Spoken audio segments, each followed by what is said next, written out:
Good day, everyone. Today we continue with part C of this series called Creation versus Evolution. It is about lies in the textbooks, and today we will debunk the geologic column as a dating method for the age of the Earth.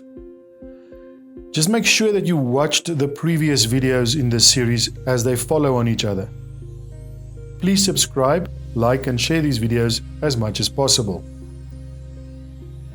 Let's get right into it, shall we? This textbook shows the kids a trilobite. It says that a trilobite is a good index fossil.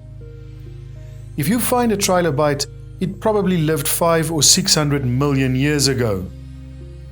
Somebody found a human shoe print where someone stepped on a trilobite and smashed it. They asked geologists everywhere, how can a human step on a trilobite if they lived 500 million years ago? One guy said, maybe aliens visited the planet 500 million years ago. Oh yeah, those aliens will do it every time, won't they?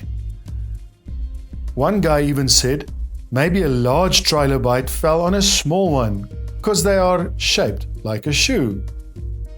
Well, there are some large trilobites out there, but they are not shaped like a shoe, okay? 2 Peter has the best story about this one. The scoffers are willingly ignorant. You'd have to have help to be that dumb. You couldn't do it on your own. The trilobite has the most complicated eyeball ever. And that's supposed to be one of the first creatures that evolved in the Cambrian explosion. Trilobites did not evolve 500 or 600 million years ago. There could even be some alive today. They are extremely similar to isopod crustaceans found today. These could actually be descendants or mutations of the original, which is a loss of information and not a gain. This textbook shows the kids a fossil graptolite. This is the New York State fossil. It says, graptolites lived 410 million years ago. The only problem is that they found graptolites still alive today. Now, if they are still alive, couldn't they be found in any rock layer?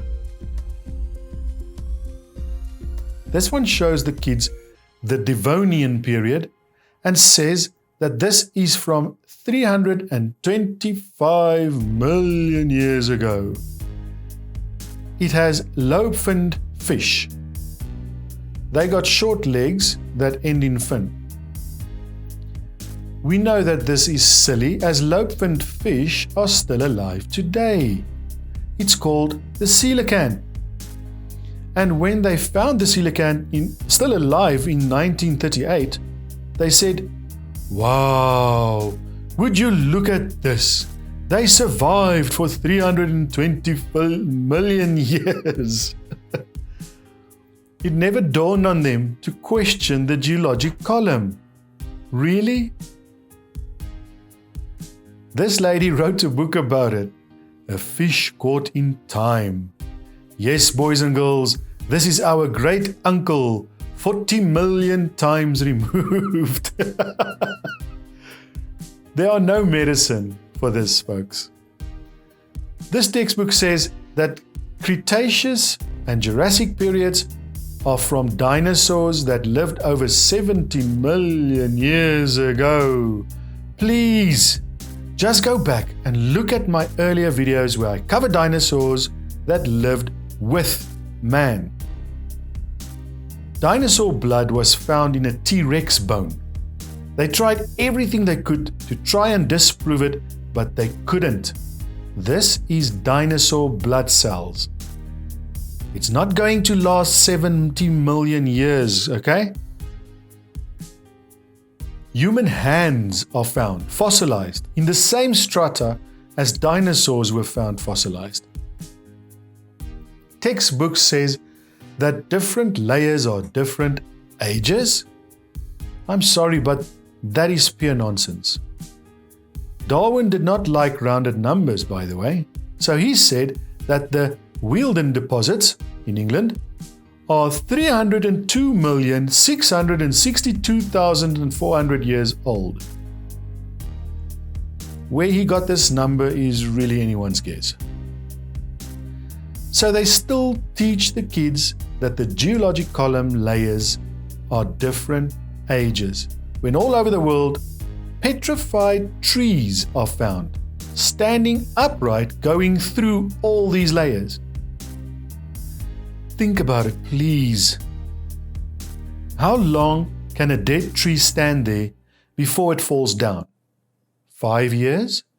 10 years? 20 years? 5,000 years? I really doubt that.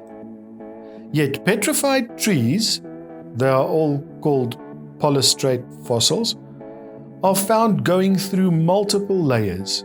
They are very common.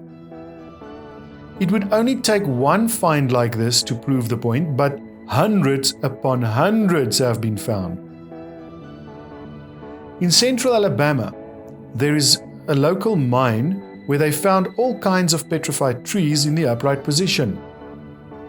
The kids have been taught for years that those two layers of coal, the Mary Lee and the Blue Creek layers, are different ages by millions of years.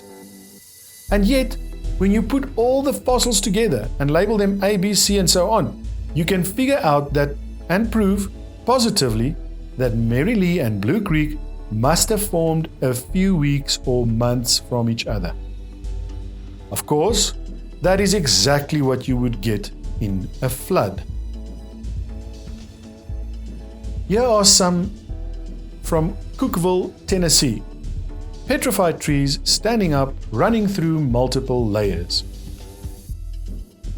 Joggins, Nova Scotia, is famous for its petrified trees in the vertical position. Sometimes, trees are found upside down, running through multiple layers. Ooh, now we really have a problem. As far as I can tell, the evolutionist has one of two possible ways to solve this petrified tree dilemma. They can say that the tree stood upright for millions of years while the layers slowly formed around it. Or they can say that the trees grew through multiple layers of rock in search of sunlight. Well, I would offer a third explanation. Maybe those trees were buried in Noah's flood. How fast was that calf going? See previous videos to understand this joke. When Mount St. Helens blew its top, it blew down thousands of trees that ended up in Spirit Lake. Over 20,000 trees have already sunk to the bottom and are stuck in the mud at the bottom of Spirit Lake. Many thousands of them are stuck in the vertical, upright position, and many of them are going to petrify. They're already beginning to petrify. It doesn't take long for things to petrify, folks. Here is a chopped piece of petrified firewood. Here is a petrified dog inside of a tree found in Georgia. Here is a petrified cowboy boot with a cowboy's leg and foot still inside. The boot was made in the 1950s, not millions of years ago. Here is a petrified fish in the act of giving birth. If it is millions of years old, it must have been a long delivery. This is a petrified bowler's hat from New Zealand. There are much more examples, but kids, if you are told that the different layers are millions of years old, you are being lied to. Listen to what this guy says. 80 to 85% of Earth's land surface does not have even 3 geologic periods appearing in correct consecutive order. It becomes an overall exercise of gargantuan special pleading and imagination for the evolutionary uniformitarian paradigm to maintain that there ever were geologic periods. The Geologic column is a hoax. One of the biggest lies ever passed on to humanity, where the vast majority of the world today believes it to be true, even though it does not even exist. When they started teaching it in the 1830s, people began to change their worldview away from what the Bible teaches to this new old earth view of Charles Lyell, the lawyer from Scotland, that each layer was a different age. This teaching really had a strong influence on a young preacher from England. This was a fellow who just graduated from Bible college to be a preacher. Can you guess who it was? His name is Charles Darwin. We will start with this topic in the next video on this series. Unfortunately, this is all we have time for today. Please like, subscribe, and share as much as possible to help my channel grow. We have a Skype Bible study session at 6 p.m. South African Standard Time every Sunday night. If you are interested to join, please pop me an email. You can find it in the description. Don't forget to leave a donation. Instructions on how to do so will follow. Thanks again, and God bless. Thanks for watching. If you enjoy our videos, please leave a like and subscribe. Don't forget to click the bell icon to be notified of our next video. You can help us create better videos by leaving a donation on Patreon. The link is in the description. Thank you. We hope to see you next time.